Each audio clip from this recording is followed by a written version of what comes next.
So we tend to share a lot, and I feel this specific show, if someone were to learn the spoiler, would kind of ruin the whole experience of the show. Yeah. So I think we need to do I think we could talk about things, just not the ending. Yeah. Well, and the good thing with the way I edit is if, I can just take Sarah completely out of this episode, should that happen. I could spend the whole episode talking about my activations to the family. I love it when you just talk about your activations in general. I love that you call you use activations. Amy uses ergo. I'm here for all of it. Yep. The whole wealthy family thing gets me every time. Anyway, okay. Yeah. I'm on board with the no spoilers. Yeah. Okay, no spoilers. Yeah. All right. I can. Do you need to write that down on a Post-it note? I mean, let's just make sure I can stay there too, because I know. Oh my gosh.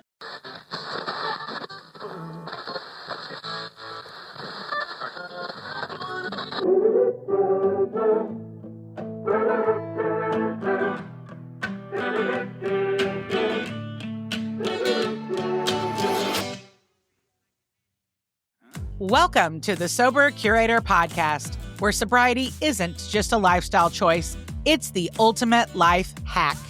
I'm Alysse Bryson, your fearless guide to a world where hangovers are canceled, fun is mandatory, and we still know how to shut down a dance floor, just with better shoes. And I'm Tamara Routley, aka T-Bouge, your co-pilot, chaos coordinator, and the one who keeps Alysse from turning this podcast into a full-blown reality show.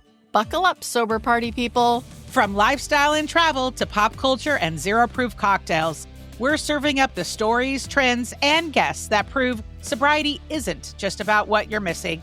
It's about finally remembering where you left your keys. Let's get the party started. Welcome back to the Sober Curator podcast, where we ditch the booze, but keep all the drama, especially the kind that shows up on the silver screen. I'm your host, Alysse Bryson, and today we are diving into the dark and the dreamy waters of the brand newish TV adaptation of We Were Liars. Spoiler alert, we're going to be talking secrets, we're going to be talking seagulls, and generational dysfunction abound. But before we get started, I have to introduce my sober sidekicks, my co-hosts, my ride or dies that are here with me for every review, because I guess that means they watch as much TV as I do, which makes me feel good. Yeah. It makes me feel good. Welcome to the show, Dr. Sarah. We're so glad you're here. So grateful to be here today. This is going to be great. Thank you. And, as our resident East Coaster, I feel like you're going to have to really weigh in, because this takes place in the Hamptons, right? Or it's the Berkshires, somewhere over there. I think it is the Hamptons. It reminded me, I don't know if it was supposed to be Nantucket. Did you get that vibe? Because Nantucket is this huge, wealthy island community also. It probably is the Hamptons. I can't remember now from the show, but yeah. But it's over there somewhere. It's over in the upper east corner, we're going to call it. Yeah. And Amy Liz Harrison, I just don't go anywhere in Seattle without her, except she's always out of town. But for the moment, we've caught her. She's back. She's not around the world. She's right here. And she's watched the show, right, Amy? Sure have. Yay. Love you. Are you so excited to talk about it? Freaking pumped. Mm-hmm. Are you lying? No. See what I did there? Mm-hmm. No. I caught it. Yeah. And then T-Bouge, she's my real sidekick. She's always here. She keeps the train on the tracks. She keeps the chaos to a minimum. Does she? Yeah. I don't think so. No? I don't know. But we have a lot of fun. And if you guys could see the outtakes that happen, that's a whole nother show. That is a whole nother show. Right, T-Bouge? Oh, definitely. And I'm really looking forward to today and not spoiling the show for people. I mean, talk about being able to practice in real time for your sobriety and not, hold back a little bit. So I'm pumped. Okay. Holding back. Amy's already rolling balls on her face. It's going to be a good episode. Okay. Well, let's go ahead and let's set the scene. Okay. It's serious when a YA novel from 2014 gets resurrected with Gen Z aesthetics and moody cinematography on Amazon Prime. We Were Liars is giving us Cape Cod privilege, ghostly regrets, and a whole lot of slow burn suspense. So grab your mocktail, fluff your throw pillows, and let's get into it. Okay, so how are we going to start off? Well, I think we should maybe start by introducing our main character, Cadence Sinclair Eastman. She's part of the Sinclair family island. Part of the Sinclair family. They have an island, and the premise is it's a summer mystery. There's memory loss. There's emotional reckoning. She's 17 years old. Again, I can't help but keep talking about how wealthy the family is. They're on this private island. It's not even just a island. It's like their own island. And we know she's had a terrible accident, which is causing her to have she has no memories. Or she gets memories in like little flashes. And every time she does, it like really hurts her head. So we know that. And speaking of flashes, there's a lot of flashing back to before her accident, after her accident, before her accident, after her accident. I would say that the major themes are toxic family, the illusion of wealth, and that it comes, if you have it, your life is somehow problem free. And there's some trauma, and there's a lot of dysfunction. There's a lot of emotions. There is addiction. We know there's addiction with at least one character. And so those are kind of the highlights. So where do we want to start after that? Well, I think a huge character for me that, I don't know, the father, the grandfather, really. Okay, Harris. So the grandfather, and when you were describing the family dysfunction, and so I had a controlling father and he had money. And so this whole thing with the control with a father really got me. And the whole control and the way the three sisters were all like set up to compete for who deserves the love. Oh, that just whole dynamic. And even control over the grandkids. I mean, control with money was just a huge theme throughout the show. So anybody, that has ever experienced anything like that, that was really a huge theme. And then I don't know how you guys thought about the mother figure either. I mean, I always think about kind of silent rage and how she's presenting as this matriarch, right? But in a sense, her husband is still controlling her, right? I mean, that was a whole other thing. The whole money control with her and that theme around her well, Amy, I'm thinking about with Miss Dalloway, right? With her sacrificing what she wanted in her life to be his wife. And I don't know, that whole dynamic to begin with, kind of starting with the oldest generation. I don't know. That was, go ahead, please. Just the characters, and the mother had said this several times to the sisters about like what it means to be a Sinclair and how you had to act a certain way. Yes. Because that you have to, right? You have the name. You can't do anything different. You can't be yourself. And I just it made me cringe, I'm like, ooh, is that what it's like to be wealthy and have your own, a nice home on an island with all these snobby people? Like, no, thank you. But it's like really living up to the name. Oof. Yeah, I agree. I could not, first of all, keep everybody straight. It took me a while to work out that they named their homes. And like when they were talking about that, that's what they were talking about was the name of this house, the name of this house. Why don't you pop over to this house? And then exactly what you said, Tamar, like the talking about themselves in the third person, like the, Sinclairs do this and they don't do that. It reminded me just a little bit. It had just a vibe of like Stepford Wives for me. Yeah. Amy, I have a question because there was a lot of opportunities at different parts during the series where they were family photo shoots. Everybody was matching, or if it was a special meal, everybody was wearing the same color palette. You organize a household of 8. And so I would like to know, like, it's not easy to pull like all those looks together, is it? I mean, No, usually, I don't know. In my case, what I do is I just give a few colors, and I'll say, all right, to the older ones, especially, wear whatever you want. And this is what we're wearing. So if you could kind of pick something you like that goes in this general vibe, it would be helpful. But yeah, for the littles, I totally go and buy like matchy. But I'll tell you what would happen if I didn't do that. We'd get like an old, like a Target Def Leppard, like graphic tee. Somebody else would be wearing their football jersey. Somebody else, would be wearing like some kind of a costume with a pan flute. So, I mean, I kind of have to put some parameters on. But that whole idea that you guys are talking about, when Tamar mentioned it, it's like you think about money meaning freedom. And really, the whole message throughout the whole show is the money is a prison. yes. For all of them. Yes. Yep. And like you're talking about, everybody is dismissing their real self to present this image. Talk about cognitive dissonance. I mean, so who they really are and how they truly feel is nothing. I mean, thus, how the show evolves is nothing how they're all presenting. And that disconnect in the beautiful scenery, right? That's the whole thing that's so compelling to me. Yeah. Like the pie scene when were they making the pie and they ended up getting in like the fight and everything. Yes.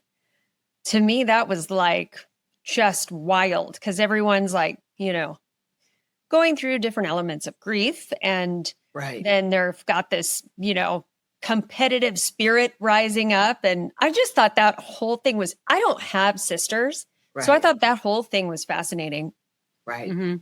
I really loved that the relationship between Cadence and all of her cousins. I love the younger set of kids that there was 4 of them, right? I mean, they had other siblings, but there was the 4 main kids that were part of the story that you see them as kids and then you see them as young adults. And the relationship that they have. I have a lot of cousins. My mom's maiden name was Smith, right? So like I have a lot of cousins. And I don't know that we were that close growing up, but there was a lot of closeness. And so I thought that was a really interesting dynamic. They were there to have each other's back. They were there to party together and get in trouble. I thought that was, I enjoyed that aspect of it. Yeah. Yeah, I actually thought of you, Alysse, during that because you have pretty epic family reunions. And it just, my family is all in Europe. And so I don't get to see them as often. We would have reunions once every 3 or 4 years. But I did find it kind of cool how every year they knew they were going to get together in the summer and how close they were. Even though it was completely dysfunctional and messed up. I think the show, because it the yearly get together and cadence that they have, the character development was also really good because you learned, like Alysse, I think you said you watched the series twice. I can see why now because it really, there's so many things that you could possibly miss if you're not paying attention that it unraveled each of the characters' history and what they were going through slowly. So I really enjoyed that.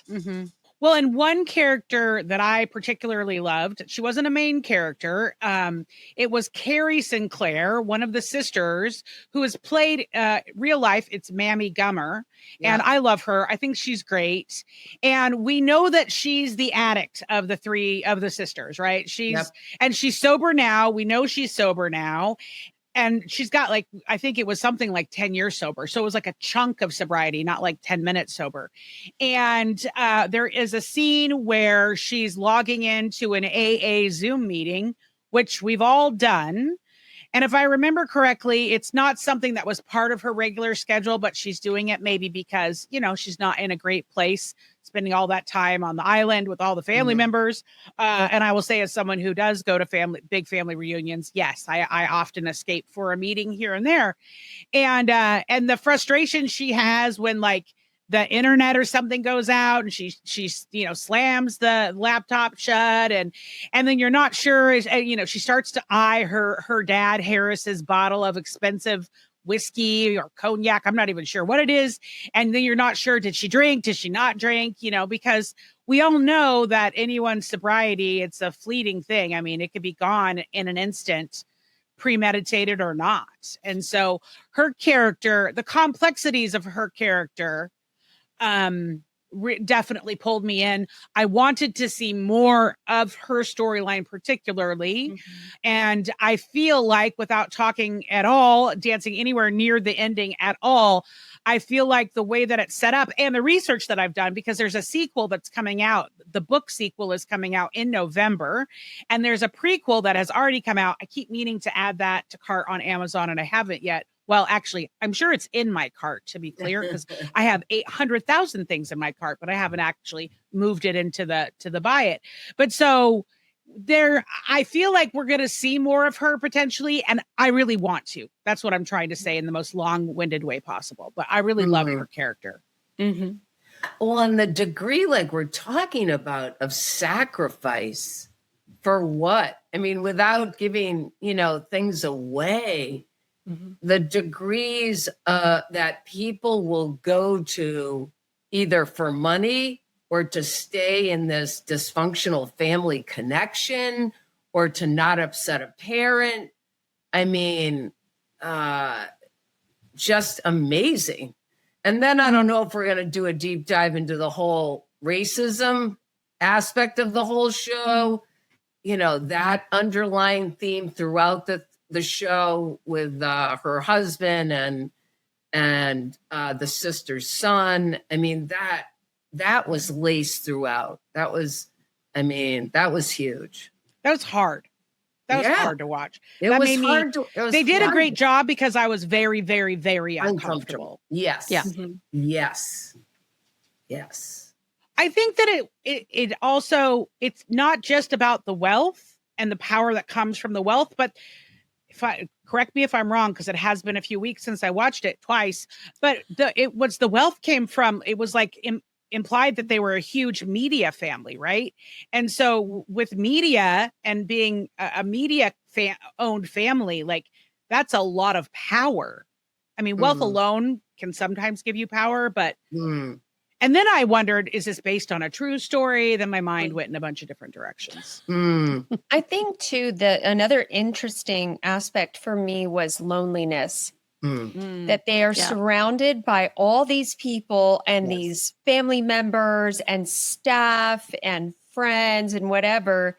And that severe loneliness that you sort of saw in some of the characters, and it would come out in some of their behavior. Yes. And I was I found that part so relatable. Yes.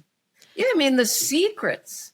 I mean, the four main characters, those kids, each one of them was tortured in a different way. And they're kind of going back and forth between this theme of deep connection between the four of them. But at the same time, they all have these intense, dark secrets, and they're living these like parallel lives. And there's secrets throughout the show with everybody. I mean, literally, I think with everybody. Of course, the number one sign of dysfunction, right? The sickos or secrets thing. But yeah, absolutely right. Everybody kind of alone in their whatever, their trauma, their isolation, whether it's the older sisters and a divorce or whatever's going on that we don't even know. And then feeling like they couldn't really talk about it. No. Because they didn't want to say anything because it might blow how they appear, like they have it all together and all of that. So it's like this, sort of hidden battle inside where it's like, I can't really be myself, which looping back to what you mentioned earlier, Alysse, I know we talked about it, but it was like, then, for example, to get online to go to a 12-step meeting, and then you just finally are kind of feeling that like, okay, I need to share. And then she starts sharing, and she hasn't been to a meeting in a long, long time. And then she gets cut off by the internet, which we all have had experience with from the pandemic. It's just like in the middle of your share and like, freeze or whatever, it crashes. And just how deflating that must have felt. Like I'm just about to like have someone, like hear what I have to say, who will understand, who can relate, who can, come alongside me even virtually and just get it. And then, nope, just kidding. Well, and it was, it's a rich family, a wealthy family, but it's really like when you look at the characters and how like their behaviors, it's very poor. It's very bankrupt, and that was so apparent. And I can't even imagine that. That's why it's like, if that's what it's like to be wealthy and to have that kind of upbringing, no, thank you. Because it was all about, this persona that you have to carry yourself well, you have to live up to the Sinclair name, but they were all bankrupt spiritually. It was so obvious.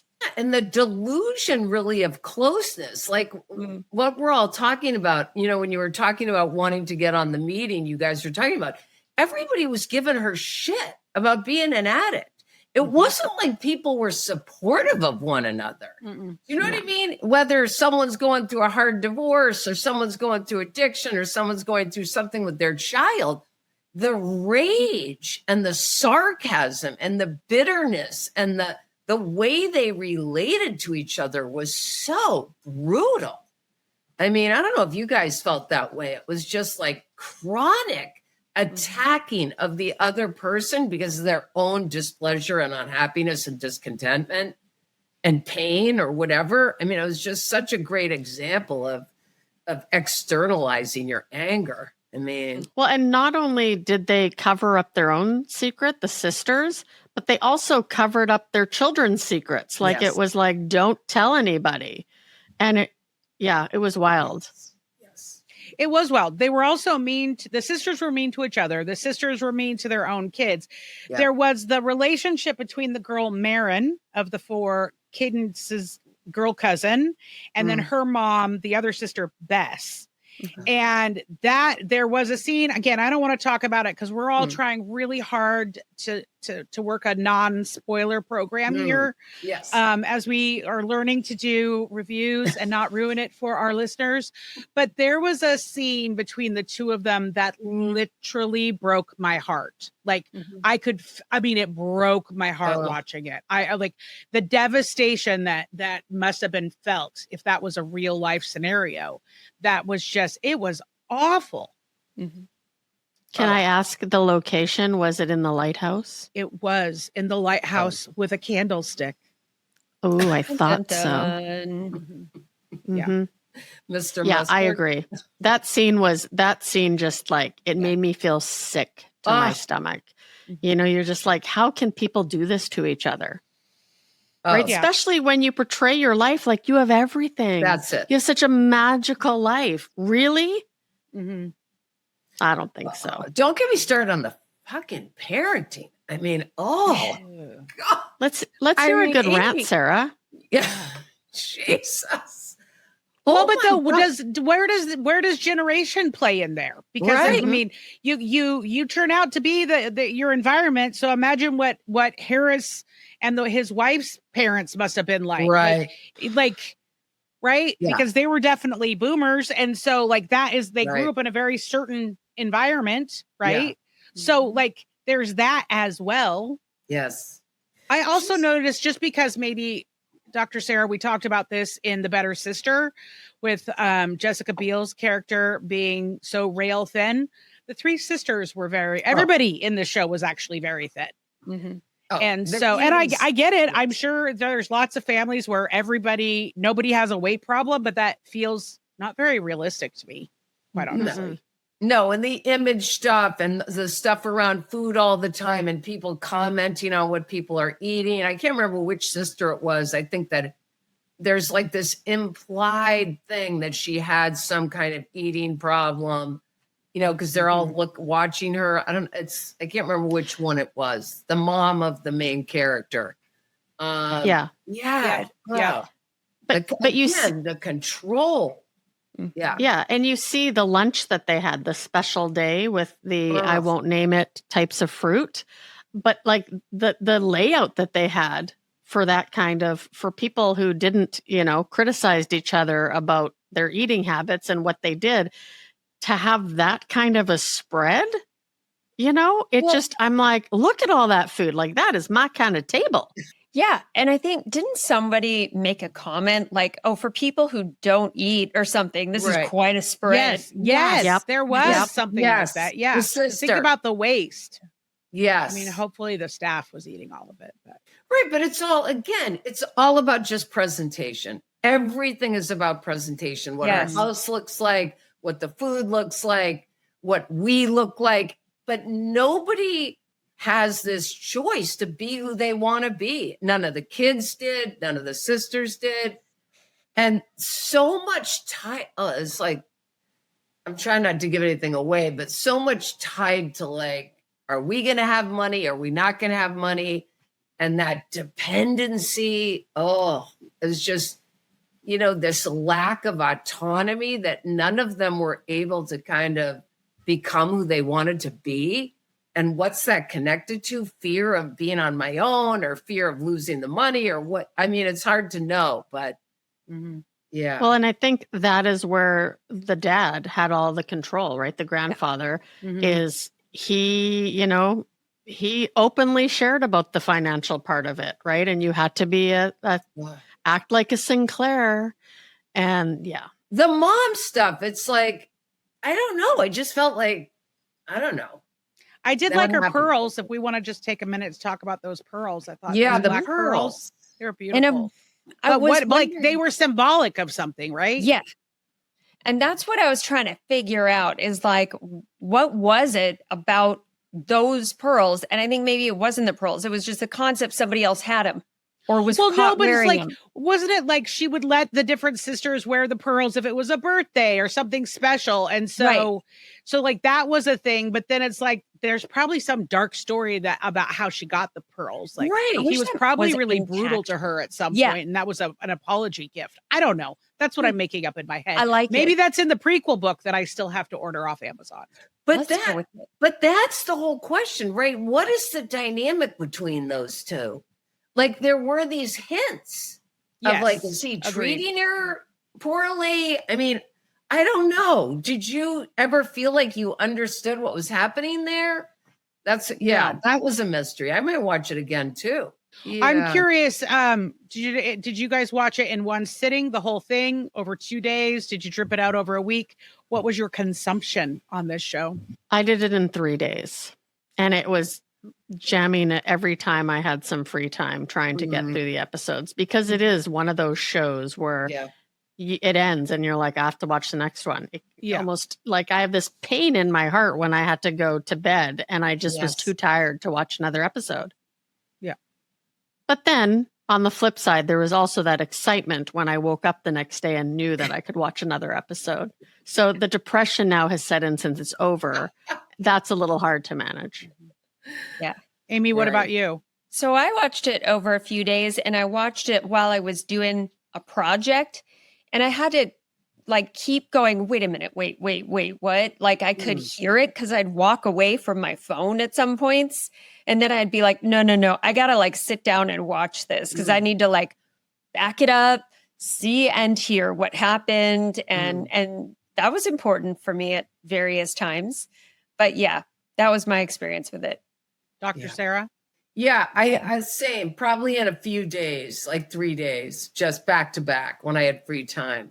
I was totally, when you recommended it, I just got hooked. And it was not, the thing is, it wasn't a show that I thought, I would like that. Like, I don't think that way. But then the minute I started watching it, I got totally hooked.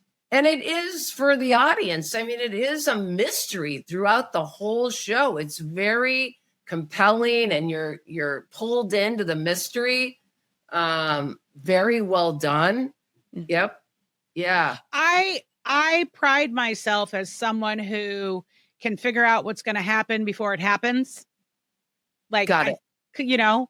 And that's exactly why I had to go and watch it a second time, because I was like, Yes. what? Yes. And also, Yes. I just want to go back to basically the main character, Cadence. Yes. And this is props to the actress. It's going to sound like a dig, but it's actually props. I found her so annoying at times with her big Bambi eyes, and just like I was like, oh my God, stop. Right. But also, she was a 17-year-old girl. Like, that's exactly how a 17-year-old girl is. So it's very realistic. I just found myself at times like, okay, like, right. Let's go. Right. I thought the love story was sweet. There's a little love story in there. Yeah. And I really enjoyed that. Yeah, there was some love and all the backstabbing and the hate and the loneliness. There was some love in there for sure. Well, and the intensity of the emotional swings of that age. Yeah. I mean, and the booze. I mean, let's face it. I mean, lots of addiction happening, or at least pre-addiction. We don't know, but I mean, tons of escapism. Let's put it that way. How can you not being part of that family? That's I would definitely drink. Yes.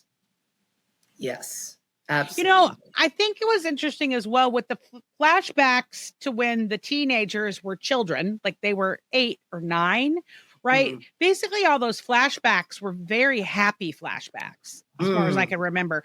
There wasn't any not great flashbacks, but that's how, so then I was like, I wonder what actually was happening then, because like, there's no way it was all rainbows and picnic baskets. No, especially knowing their parents. I mean, that's why to me, there was so much dissonance and conflicting information, like the presentation, but what the reality is. Like, we were constantly going back and forth between this picture of what it was like and what was really going on, and then trying to figure out what was going on. I swear they could make a whole other show with a bunch of other information. Do you know what I mean? Along the same timeline. They could. Yeah. From another character's point of view, almost. I mean, I thought it was interesting. A few times, they'd have a scene at, like, I don't know, dinner table or somewhere where a family would be, chatting, conversing, catching up. And there'd be something that would occur, something was said, and there'd be like a sprinkle of honesty. Like you'd see a sprinkle of it. And then it would be like, no, shh, like cover it up, change the subject. Like, it was like this, like, we're not going to actually really talk about anything real. Like, we're going to talk about what we've created as a facade. Right. It just reminds me, all right, I'm getting dark now, but it just reminds me of this theory of depression. It's like, the greater the discrepancy between what's happening inside you and how you present to the world, the greater the depression. And I just think about that. Like, you can't possibly present the opposite of how you feel for a long time and not have consequences. I mean, you've got to either be an addict or it's going to come out like the younger kid. I really felt for him, the one that got in all the trouble at the prep school. I don't know why I felt for him too. He was like acting out all the time, but he was obviously in a significant amount of pain. He was pretty cute though. Yeah. And he was tortured. I mean, they all were tortured, but that whole, like, I'm presenting or acting out or avoiding or whatever, but inside I'm just really suffering. I mean, so do you think this was a cautionary tale about ignoring your gut and what happens when you ignore your gut? Or is this just a summer trauma dressed in linen? I guess it depends who you are and how you're going to perceive it. I mean, what do you guys think? I think it can be both. Can be both. I think it is both. Yeah. Absolutely. Well, I think watching this as a sober person, watching this as a person who identifies as being in recovery, like, when you've done any kind of family healing work, this is going to hit differently than entertainment, because it's going to hit some sensitive spots, right? Yes. And I would just like to say, I mean, they could make a secondary show of what happens when they're not on this island. Like, just because I thought they did this really well too, and you saw, like, there were some things that they introduce in the first episode that you don't actually know what really happened until almost the very end, which is great because it keeps you wanting to know more. But like, think about all the nuggets that they gave us. They could do another show just of the flip side of their separate lives, how all of this built up, and it would probably be fantastic. Well, and I wonder if that's not in the prequel. I mean, this is why, like, because there is the other book, and then there's another one, you know, there's the sequel coming. So I do have a lot of questions. My most pressing question now, and it's okay if you weren't actually snacking when you were watching this particular show, but ladies, what is your go-to snack when you are binge watching or mindful binging, shall we say? Miss Vicky's original chips, because they just get that crunch, and I love a good crunch when I'm watching a good Canadian chip? No, it's in the U.S. as well. Okay. It's a kettle chip, so it's got that extra crunch. All right. Yeah. Yeah. Amy, your snack? Okay, so I don't know why I've taken a spin on basically I jumped into the DeLorean and I'm going back in time. And in the late 80s, I used to eat that Breyer's mint chip ice cream that's like white. Oh, wow. You're going way back. Way back. I found it in Safeway. And so I've been eating that recently. Okay. Dr. Sarah? Yeah, there's a bunch of options. I mean, Skinny Pop popcorn, because I can eat a lot of it. Well, you are what you eat, and right? Think I'm like, you know, okay. And ice cream's always on the table, you know, and that's depends. It's a mood thing. Yeah. All right. Well, you know, we like to end every episode before we end with a tchotchke. And this tchotchke is actually, I'm looking for feedback because this tchotchke I got in the name of research. Because I think with the amount and the volume, because we are dedicated to the sober pop culture cause. And by we, I mean definitely me, and I'm just pulling you guys along with me. But we do so many reviews, TV reviews and movie reviews. We do book reviews and podcast reviews as well, but specifically the ones on the screen. And I was so inspired by Dr. Sarah's ginormous notebook at the last review we did with the Better Sister that I got to thinking, I bet they make like TV journals or movie journals where you can take notes. And so I've ordered one off Amazon because apparently we love Amazon, film and TV journal. And I got this because I think we practice here. We figure out what it has that we like, but then we have to soberify it. Yeah, that's a word now. Soberify. We're going to soberify it because if I had a journal where I could be like, does it check the box for addiction? Does it check the box for mental health? I could put my Sobe score in here. I could take all kinds of notes. Wouldn't you guys use something like this? You know, I would. I think so. So let me open it and just share a few things that are in it. I'm going to have to put my readers on because if you all didn't get the memo, I'm 50 now and I can't see. Attention, valued listener. At this point in the program, Alysse had entered what scientists call the point of no return. Her enthusiasm for this journal could have kept you here until, well, next Tuesday. And while we deeply respect her passion and your stamina, we also respect your time. So, in the interest of getting you to dinner or bed or that next episode in your queue, we've trimmed things down. You're welcome. Please send all journal-related complaints directly to Alysse. So that's my tchotchke of this episode. It's a film and TV journal, and I'll put a link in the show notes to where you can buy this actual one. I did a lot of research before I made this very important $20 purchase. I will have you know, there were actually a lot of options out there, but this was the one that I felt was the nicest. Yeah, it was the best. Whether you loved the book or came in cold, We Were Liars is a hauntingly poetic reminder that secrets don't stay buried forever, and neither does emotional baggage. Watching it through a sober lens only adds depth to the unraveling. And let's be honest, if you've made it through the family reunion without drinking, this show might actually feel like a beach vacation. So that is all the drama we can handle today. Please remember that getting sober matters, but staying sober, that's really where it's at. That's the next level. That's where you want to be. And everyone on this episode has over a decade sober. And so our battle cry at the Sober Curator is to keep you motivated and inspired and hopefully entertained on your journey with no days off, because long-term recovery or sobriety, whatever label works for you, is really where the benefits, the promises, the good stuff happens. So until next time, keep it real, keep it fun, and keep it sober. Thanks for tuning in, because let's be real, we're way more fun than your ex's drunk texts. If you laughed, learned, or just need more of our voices in your life, honestly, I mean, who wouldn't? Hit that subscribe button, leave us a review, and send this episode to your sober or your I swear I'm only drinking on the weekends besties. And if you have a story, feedback, or hey, maybe you just want to slide into our DMs like it's 2012, well, you know we're here for it. Find more curated magic at thesobercurator.com. And remember, getting sober matters, staying sober matters more. Until next time, keep it real, keep it fun, and keep it sober.